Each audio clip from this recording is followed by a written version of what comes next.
The future isn't something we wait for, it's something we build. Welcome to Building Tomorrow with Fatima Bokar, where bold ideas meet real solutions.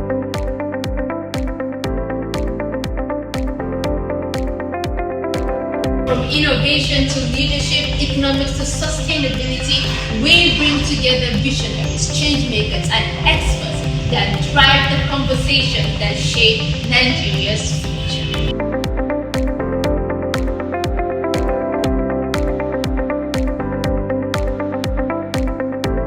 Are you ready to think big, act smart, and be part of something greater? Join the movement. Subscribe, watch, and let's build tomorrow today.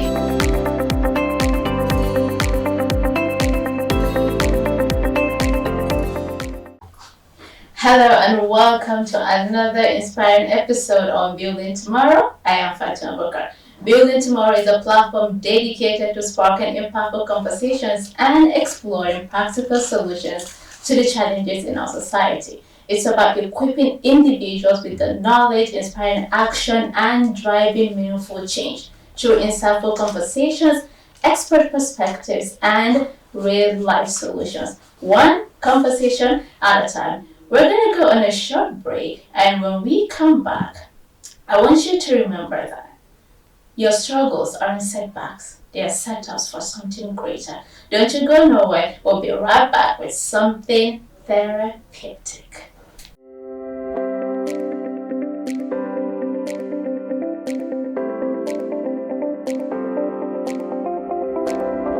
Welcome back to Building Tomorrow, a show where ideas meet action to inspire change and shape the future. With me today is an exceptional guest, a grief recovery therapist and a life transition coach, Mrs. Bashirat ABDULWAHAB. Welcome to the show, Ms. Bashirat. Thank you, Fatima. And today we're going to explore deep insights on how to turn pain into power and purpose. So, Ms. Bashirat, welcome again. Thank you. A lot of people are going through pain. Either pain from losing a loved one or pain from heartbreak, right? So I want you to share a personal experience where you turned pain into power. I had too many experiences, and recently it's starting to look like I'll be boring people if I keep talking about my story. But again, it's never too much, especially if I'm saying it to an audience that truly needs to hear it, right? So I was 25 years ago, or more than 25 years ago now, I lost my mom, my sister, and my aunt in a very ghastly motor accident. It was a very traumatic accident, even though we were still quite young, and at that time, we didn't know the impact of that loss in our lives. But as we grew up every day, the vacuum of the loss was showing up, and then situations come when you need your mother and then she's not there, and then you realize, okay, it started to sink in and starting to look like reality for you. But for me, that's just one of the many experiences I've had with loss and grief. And I don't know if I truly have grieved so well for the loss of my mom. But one thing I know is that I still miss her every day, right? And one of the ways by which I have been able to turn that pain is understanding that, yes, these are losses are irreplaceable, and you can't literally go to the market and say, I'm getting a replacement for my mom. I get that. Yeah. I'm getting a replacement for my dad. So, but you can, find a mother figure for yourself. And I think that is what God has done for me, has helped me to find mother figures everywhere that I go to. Whenever I come across someone that has lost a loved one, I had a friend, right, who lost her mom, her dad. At first, it didn't hit her, right? till after some time, while she was alone in her room, then that was when it hit her. And she started crying, like crying. So I always wonder and ask because both of my parents are still alive, alhamdulillah. So, I can't, I never, no matter how I try to put myself in their shoes, I can never understand, right? Because it hasn't happened to me yet. So I always think, why is it that it doesn't hit them at that time till after a while and then it hits them? And that's when the reality sets in and they realize that, wait, my dad or my mom is really gone. Yeah, there's something called the stages of grief, and the stages of grief oftentimes starts with a stage that is called denial. Everyone goes through a denial stage of, is it true, is it not true? Is it real? Are they truly gone? Are they coming back anytime soon? Okay. But the time that people spend in denial would vary. For some people, maybe their loved one was sick and they were there in the hospital and they watched them just died every day until they breathed or they took in their last breath. You can assume already that the denial stage for such person might not take so long as someone, for instance, who lost their spouse and the person was perhaps far away in a foreign country, right? And they didn't know what happened and all of that. They just heard their spouse died. Chicken. So you can imagine the kind of, that's a very mysterious experience, and you can imagine the denial that will come with that. Like, is it true? I can't believe it. I need something to be sure this is true and all of that. And then it follows by shock, right? So there's a shock that hits you because nobody ever plans for the death of their loved ones. Even the ones who watched their loved ones being sick, like they were sick, they were terminally ill, you're still not planning for, you're still not hoping on death for them. You're still hopeful that someday they're going to get out of the hospital, but even though, in your mind, you already know it's possible they don't make it, right? But you're still looking forward to getting them back on their feet, like them getting back on their feet. So why do some people go from their pain and some people are still stuck? Yeah, you all start with how easily we're able to come to a place of acceptance of our losses. And it is hard for some people to get out of that denial stage, in the shock, in the anger that comes with it, and maybe I should have done this and they would still be alive. Maybe if I didn't do that, maybe if I was there, maybe, people were bargaining and they're thinking, if I done something else differently, maybe they wouldn't have died. Oh, if the doctor showed up on time, if all of the what use and what could it have been?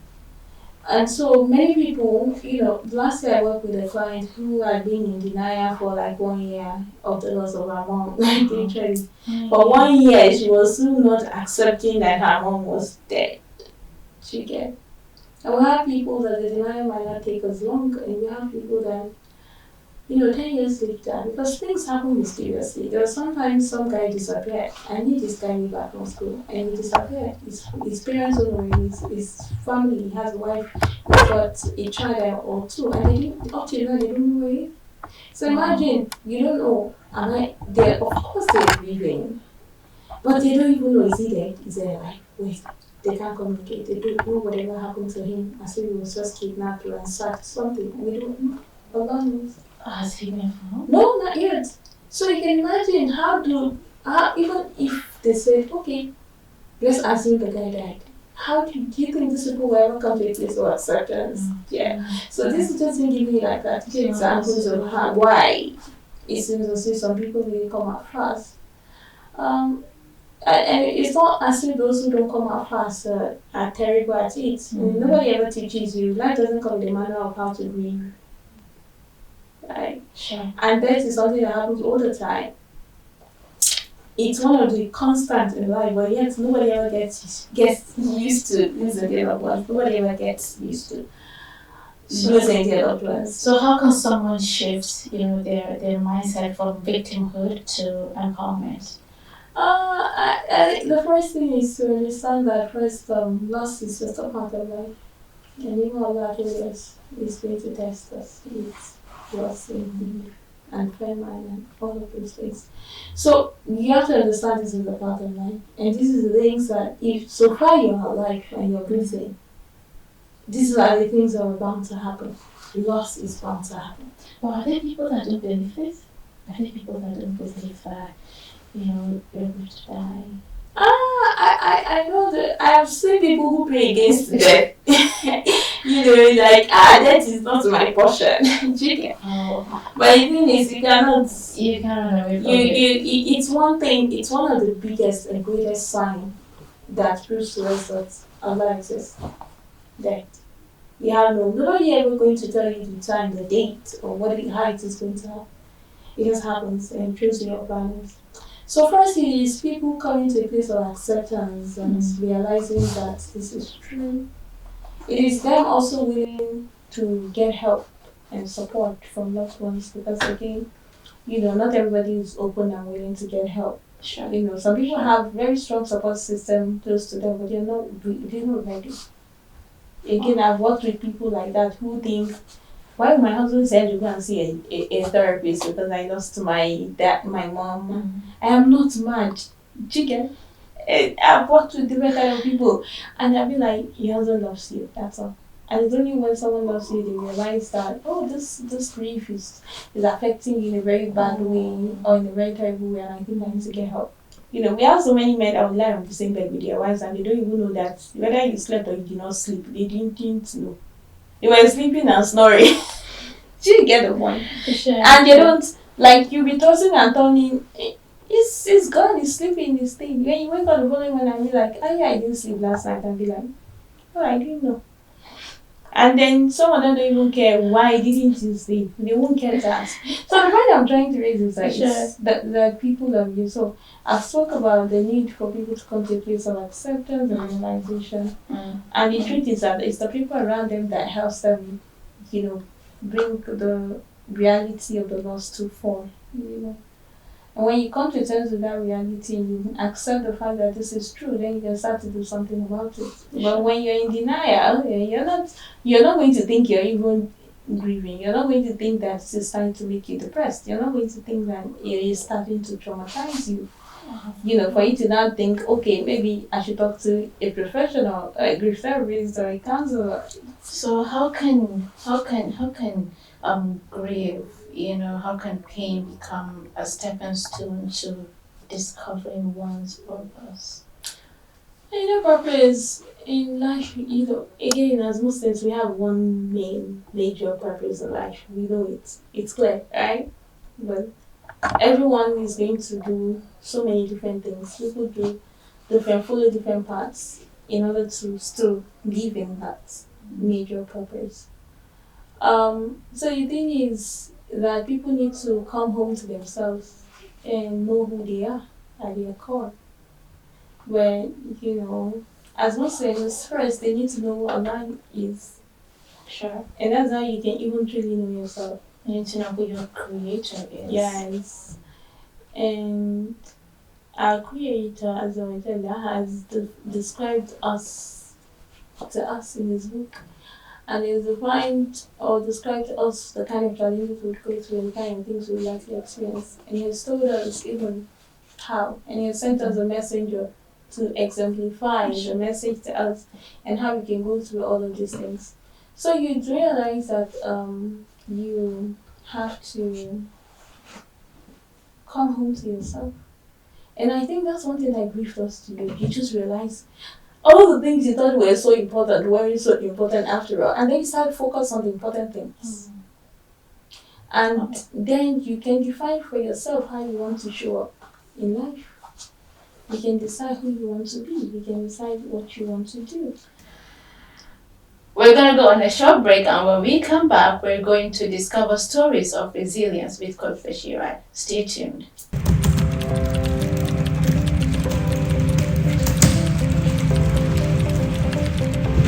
The future isn't something we wait for. It's something we build. Welcome to Building Tomorrow with Fatima Bokar, where bold ideas meet real solutions.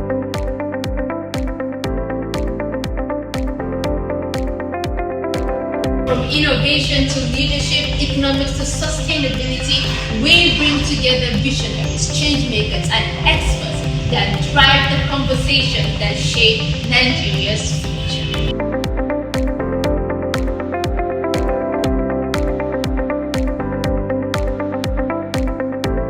Are you ready to think big, act smart, and be part of something greater? Join the movement. Subscribe, watch, and let's build tomorrow today.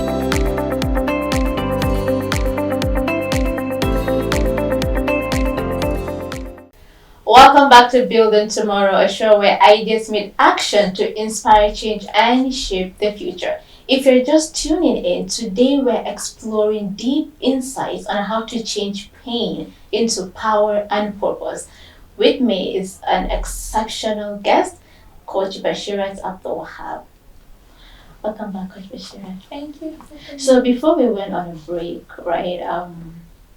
Now I want us to talk about stories of resilience and transformation, right? So, what are 3 powerful affirmations or principles that helped you rise above challenges? I think for me, the first thing has always been that everything happens for a reason, a very much divine reason that we are not private to. Sure. And I think that it's always ringing in my head. That perhaps something happens and I despise it. I hate it. I am not happy. It makes me sad. I have cried my eyes out, but I know there's a very, very good reason for that. So I think that is number 1. Number 2 for me is I have come to realize that regardless of anything you go through, you'll be fine. Sure, definitely. Allah is going to sort you out. Definitely. There's a reason for everything. So for me, it is the reminder in my head. It's a default. Allah is with me. Allah is with me. That is something that is well affirmed in my conscious and unconsciousness. Allah is with me. Whatever it is, Allah is with me. He knows. You know the thing about these things is that some things are going to happen. And I've experienced a mysterious loss, of my first spouse. And some things are going to happen that will make you question the whole thing. And,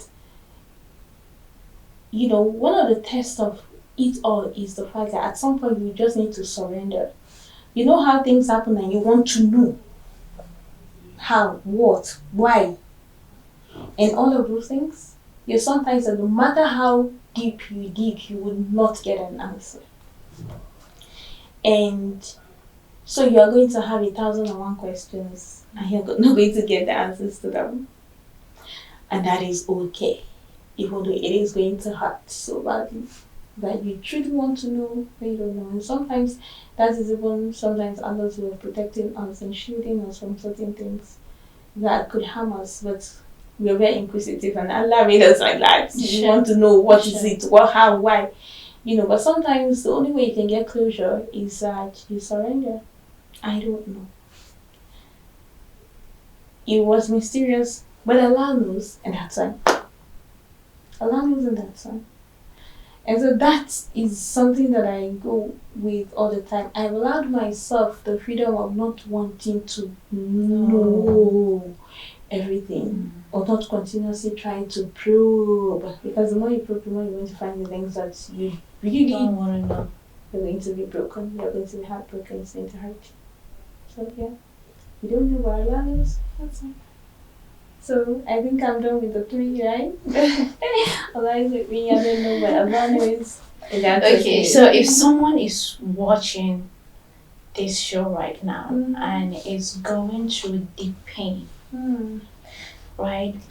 What's your message to them? What's your message to our audience? Number 1 message is accept that you're going through something, no matter how small or minute.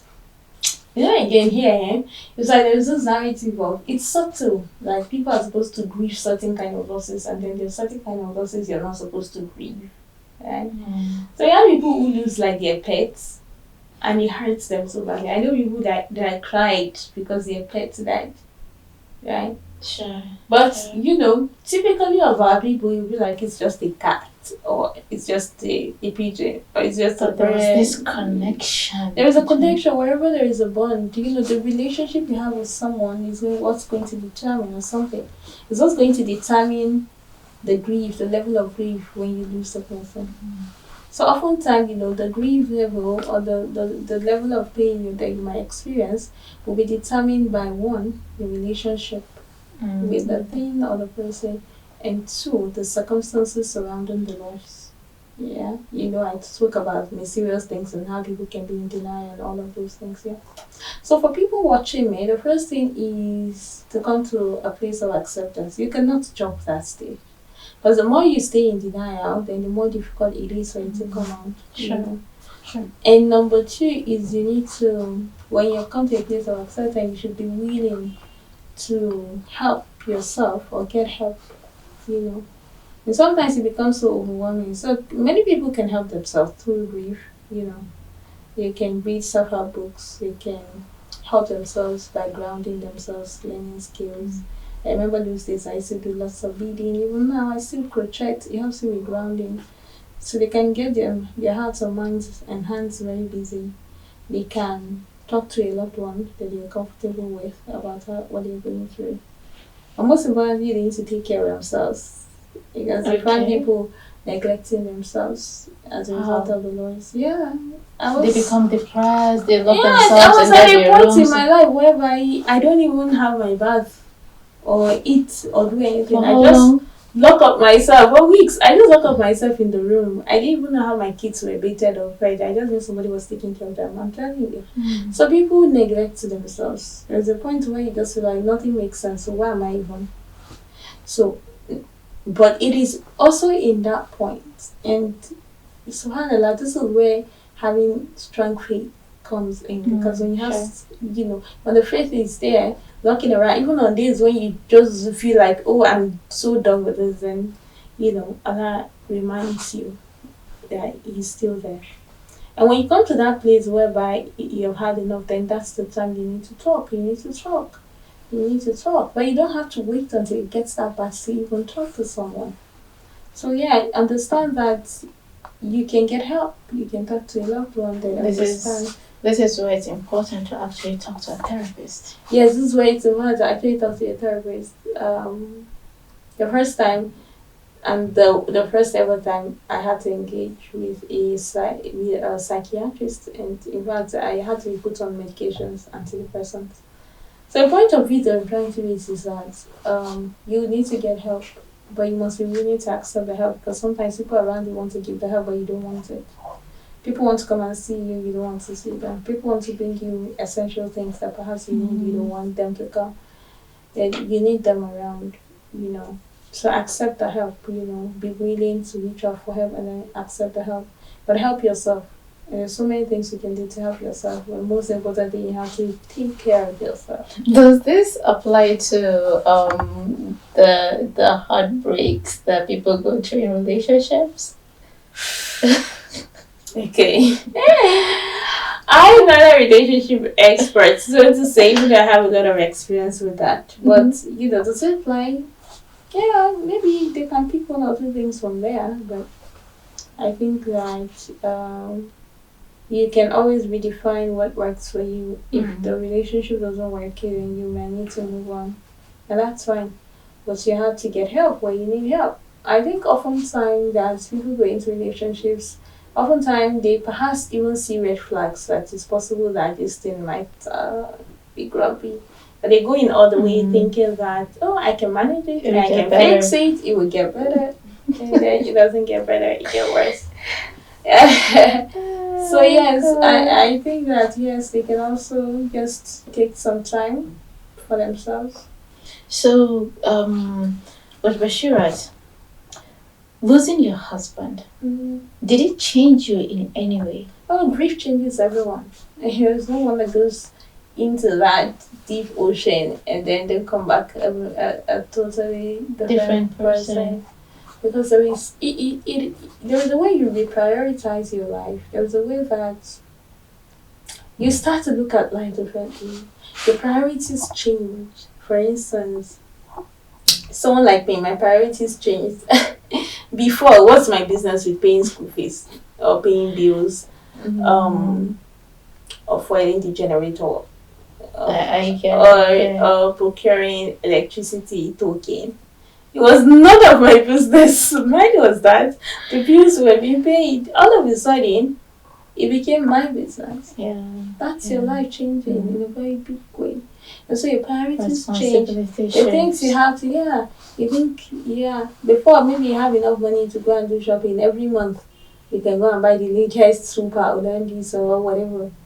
But now you can't. You're the man, you're the woman. You're the man, you're the woman, and you're so parenting, and it's very tasking. My thing is that people can try to manage it, but we cannot truly fully play that role. The woman cannot fully play the role of the father, and the father cannot really play the role of the mother. The roles of play are just different and uniquely so. But people try. Some of us we tried. We have tried. And so, for me, I encourage people who have lost their spouses to give them a chance again and remarry, because you need if it's a man that has lost his wife, I encourage them to give love another chance and remarry, because they need the mother figure in the life of their children. And if it's the woman who's lost her husband again, she can take her time to heal. But again, she should know that it is also very good if she could remarry, because the father figure in the lives of the children is very, very important. Is there some form of exercise or something fun that we can do? Nothing fun, because grief itself, it's not fun. Oh yes, it's not.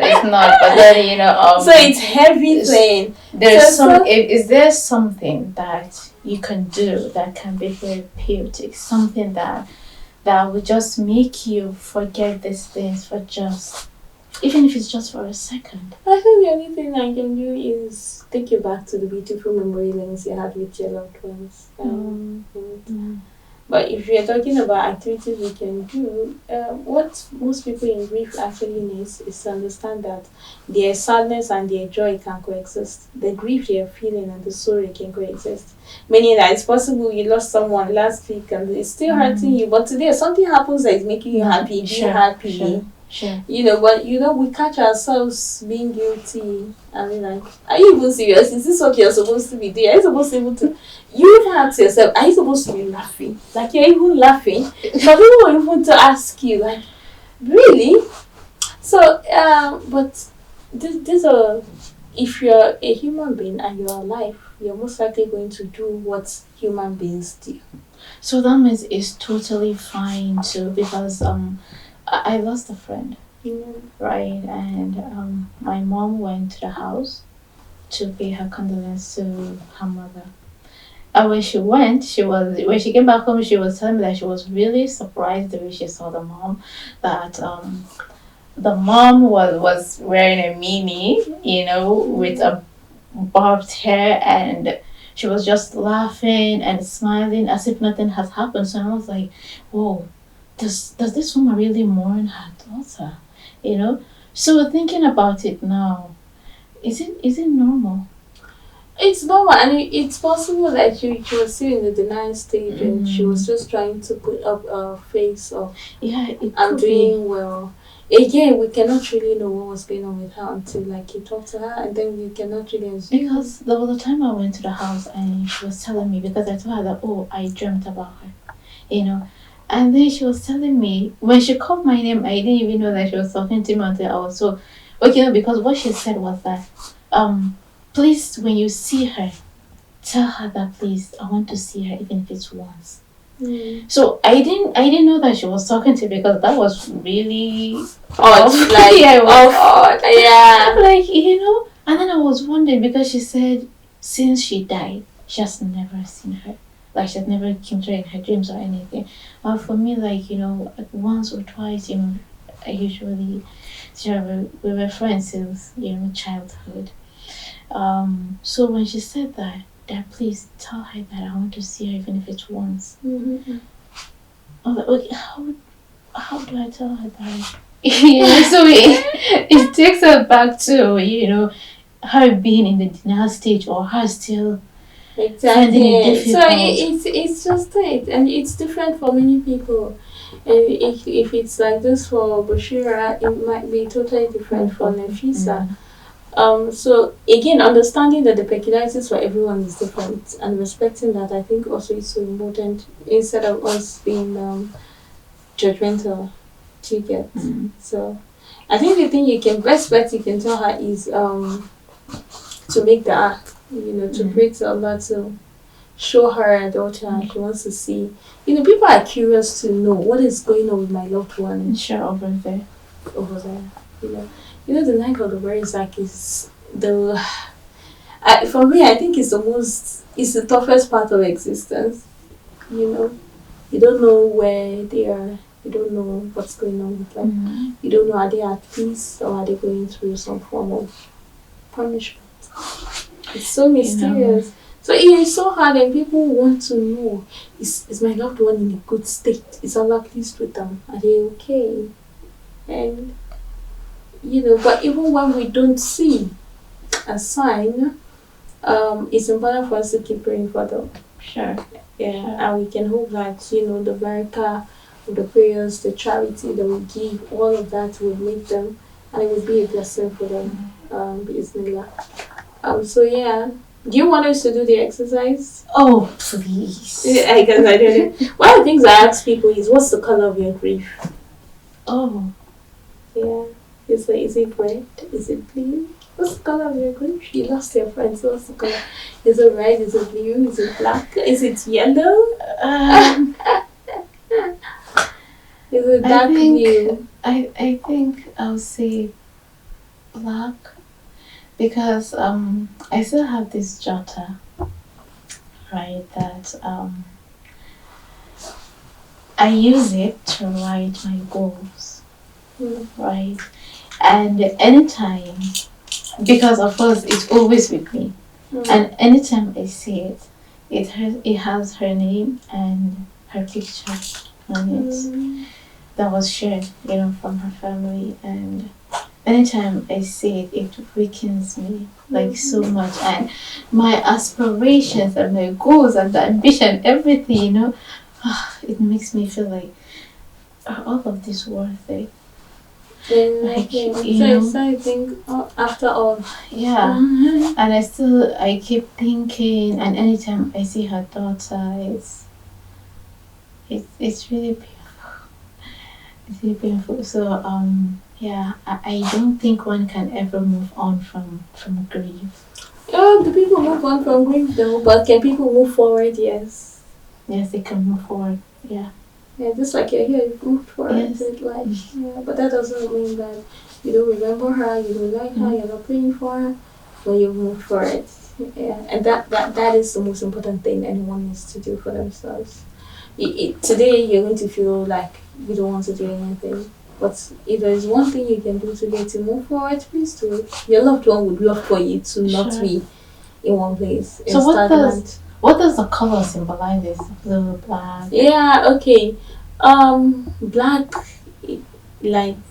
like the there's just different types of cloud, and when something seems unclear, it seems very gloomy and very sad or very painful, then we use black or grey, And then when it's bright, yellow, sometimes, that is a blessing. Sometimes you have someone who has gone through so much pain in their life, so much illness and all of that, and it seems as if, oh my God, you've gone to rest, finally. And then red, maybe it was a bloody thing. So there are different ways by which you can categorize them, and that's why I designed the Grill with Grief journal that helps people to put their thoughts about their loss down and understand. Why it's difficult is because people just can't express how they feel. Sure. That's it. And once you're able to express it, it's better. You feel better. What was the color of your grief when you lost? It was dark like the cumulonimbus cloud, or what they call the cloud. It was dark, very dark. It was really gloomy. It felt like, I don't know how to describe it, but can you describe it like, I like it because there's a description of Eunice in the sea, in the belly of the whale, and everything was like, the darkness of the belly of the whale, the darkness of the night, and the darkness of the sea. You get, yeah. So, Ms. Bashirat, what final advice will you give those who feel lost and want to find purpose? I think you should go on a quest. Understand your personality, who you are. Understand what makes you happy. Understand what turns you off. Understand what values, what things you really hold very highly. But most importantly, sit with someone that can really awaken you and be with the people that see the best in you. Sometimes we don't see certain traits that we have. It's someone that says, "Oh, you're very cautious. Oh, you're very charming." And they bring it to awareness. And then when they bring it to awareness, they say, "Oh, why do you think I am that?" You know. So, but most importantly, everyone has their tendencies of the things they can do, or the things they love to do, or who they would like to become. So groom yourself and allow yourself to explore and evolve. And the thing with purpose is that people are going to evolve. At some point in my life, I was not a good recovery therapist. Sure. At some point in my life, I was not an author. Okay? In the next 5 years, I might wear a different cap from what I'm wearing now. Definitely. So again, have at the back of your mind that you don't have to do one thing for the rest of your life. You can evolve. That's fine. Wow. That's it for today on Building Tomorrow. Today we have explored powerful insights that can transform lives. But remember, change starts with action. Take the lessons, apply them, and take the bold step into a better tomorrow. A special thank you to our distinguished guest, Coach Bashirat, for sharing her powerful insights, and to our amazing audience for joining us. I am your host, Fatima Bukar. Until next time, keep building tomorrow.